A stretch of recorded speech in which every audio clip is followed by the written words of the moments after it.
ನಮಸ್ಕಾರ. ನೀವು ನೋಡ್ತೀರಾ ವಿಶ್ವನಾಥ್ ಅರಸಿ ಬ್ಲಾಗ್. ಈ ಬ್ಲಾಗ್ ಸ್ಟೇಟ್ ಮನೆಯಿಂದನೇ ಸ್ಟಾರ್ಟ್ ಆಗತ್ತಿಗಿದೆ.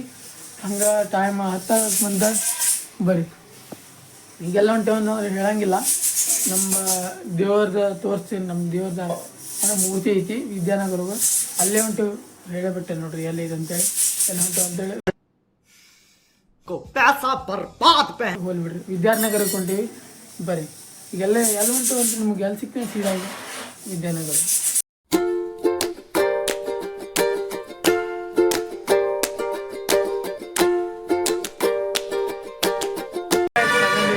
ರೀಚ್ ಅಂದರೂ ಆಗೇವಿ. ಅದು ಎಲ್ಲಿ ಬಂದೇವು ಅಂತ ಹೇಳಂಗಿಲ್ಲ. ಬಂದೇ ಬಿಟ್ಟೇವಿ. ಎಲ್ಲ ವಿದ್ಯಾನಗರ ಫುಲ್. ಇದು ಯಾರು ಮೂರ್ತಿ ಅಂತ ಕಮೆಂಟ್ ಮಾಡಿರಿ. ಬರ್ರಿ ಬಡ ದರ್ಶನ ತೊಗೊಂಡು ಅಮ್ಮಂದು ಹನುಮಾನ್ ಜೀದ ಮತ್ತು ಗಣೇಶ ಜೀದ ಎಲ್ಲ ದರ್ಶನ ತೊಗೊಂಡು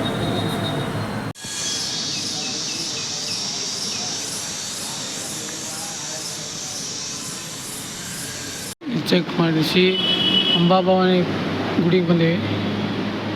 ಅಮ್ಮನ ದರ್ಶನ ತೊಗೊಳೋ ಅಲ್ಲಿಂದ ಸ್ಟ್ರಗಲ್ ಮಾಡಿ ಬಿಸ್ಲಾಗ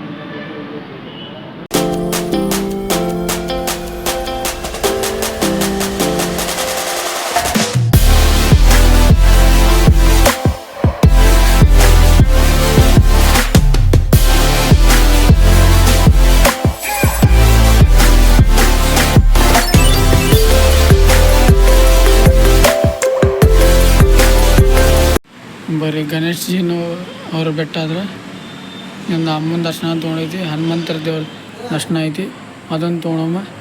ಮತ್ತು ಇನ್ನೊಂದು ಸ್ಪೆಷಲ್ ಐತಿ, ಭಾಳ ಸ್ಪೆಷಲ. ಬರ್ರಿ ಅದನ್ನೆಲ್ಲ ನೋಡ್ಕೊಂಬರಮ್ಮ. ಇದು ಮೂರ್ತಿ ಆದಂತೇಳಿ ಗೆಸ್ ಮಾಡಿ ನಿಮಗೆ ಹೋಗುವಾಗ ತೋರಿಸ್ತೀವಿ. ಈಗ ಬ್ಯಾಕ್ ಅಷ್ಟೇ ತೋರ್ಸೋದೀನಿ. ನಮ್ಮ ದೇವ್ರದ ಫುಲ್ ಗೆಸ್ ಮಾಡಿರಿ ನೀವು ಕಮೆಂಟ್ ಹೋಗಿ ಬರ್ರಿ. ಓಕೆ ಗೈಸ್, ಫೈನಲಿ ದರ್ಶನ ಅಂತ ತೊಗೊಂಡ್ರಲ್ಲ. ಫುಲ್ಲು ಅಲ್ಲಂತೂ ಫುಲ್ ಬಿಸಿಲು. ಇಲ್ಲಿ ಸ್ವಲ್ಪ ತಂಪು ಅನ್ಸತ್ತೈತೆ ನನಗಂತೂ. ಯಾಕಂದ್ರೆ ಇಲ್ಲಿರೋ ತಂಪು ಅಲ್ಲಿ ಅಂತೂ ಎಲ್ಲಿಲ್ಲ. ಫುಲ್ ಮನೆಗೆ ಹೋಗಾಗ ಮತ್ತು ರಾತ್ರಿ ಆ ಬರೀ ಬಿಸಿಲಾಗ ನೋಡೋಮ. ಅಮ್ಮನ ಆಶೀರ್ವಾದ ಅಂತ ತೊಗೊಂಡೈತಿ ಬರ್ರಿ. ಇದೊಂದು ಐತಲ್ಲ ನಮ್ಮ ದೇವ್ರದೊಂದು ತೋರ್ಸೋಮ. ಬಡ ಊಟ ಗಿಟ ಅಂದ್ರೆ ಎಲ್ಲ ಐತಿ. ನಿಮ್ಗೆ ಸಿಕ್ಕ ಅನ್ಸಿಲ್ಲ ಮನೆ.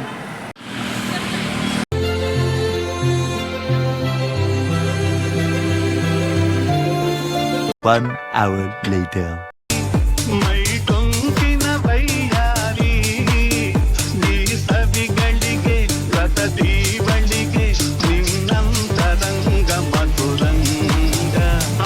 ಗಾಯ್ಸ್, ಫೈನಲಿ ಮನೆಗಂತೂ ರೀಚ್ ಆಗಿದ್ವಿ. ಬಡ ಪರಿ ಬಿಸ್ಲಾಗ ಬಂದು ಫುಲ್ ಬೆವರಂದ್ರೆ ಫುಲ್ ಸ್ವೆಟ್ ಆಗೈತೆ ಮೈ. ಸ್ವಲ್ಪ ರೆಸ್ಟ್ ಮಾಡೋಮ್ಮ. ರೆಸ್ಟ್ ಮಾಡಿ ಊಟ ಗೀಟ ಮಾಡಿ ನಿಮ್ಗೆ ಸಿಗ್ತೀವಿ. ಹೆಂಗೆ ಅನ್ನಿಸ್ತು ಅಂತೇಳಿ ಪ್ಲೇಸ್ ಕಮೆಂಟ್ ಮಾಡಿ. 1 hour later. ಫೈನಲಿ ಊಟ ಅಂತ ಮಾಡಿದ್ವಿ. ಹಂಗೆ ಟೈಮ್ 10 ಬಂತು. ಹಂಗೆ ಇವತ್ತಿನ ಬ್ಲಾಗ್ ಮುಗಿಸೋ ಟೈಮ್ ಅಂತ. ಇವತ್ತಿನ ಬ್ಲಾಗ್ ಇಷ್ಟ ಆಗಿದೆ, ಲೈಕ್ ಮಾಡಿ, ಶೇರ್ ಮಾಡಿ, ಸಬ್ಸ್ಕ್ರೈಬ್ ಮಾಡಿ ಆಯ್ತಾ. Thank you for watching. ಜೈ ಶ್ರೀರಾಮ್.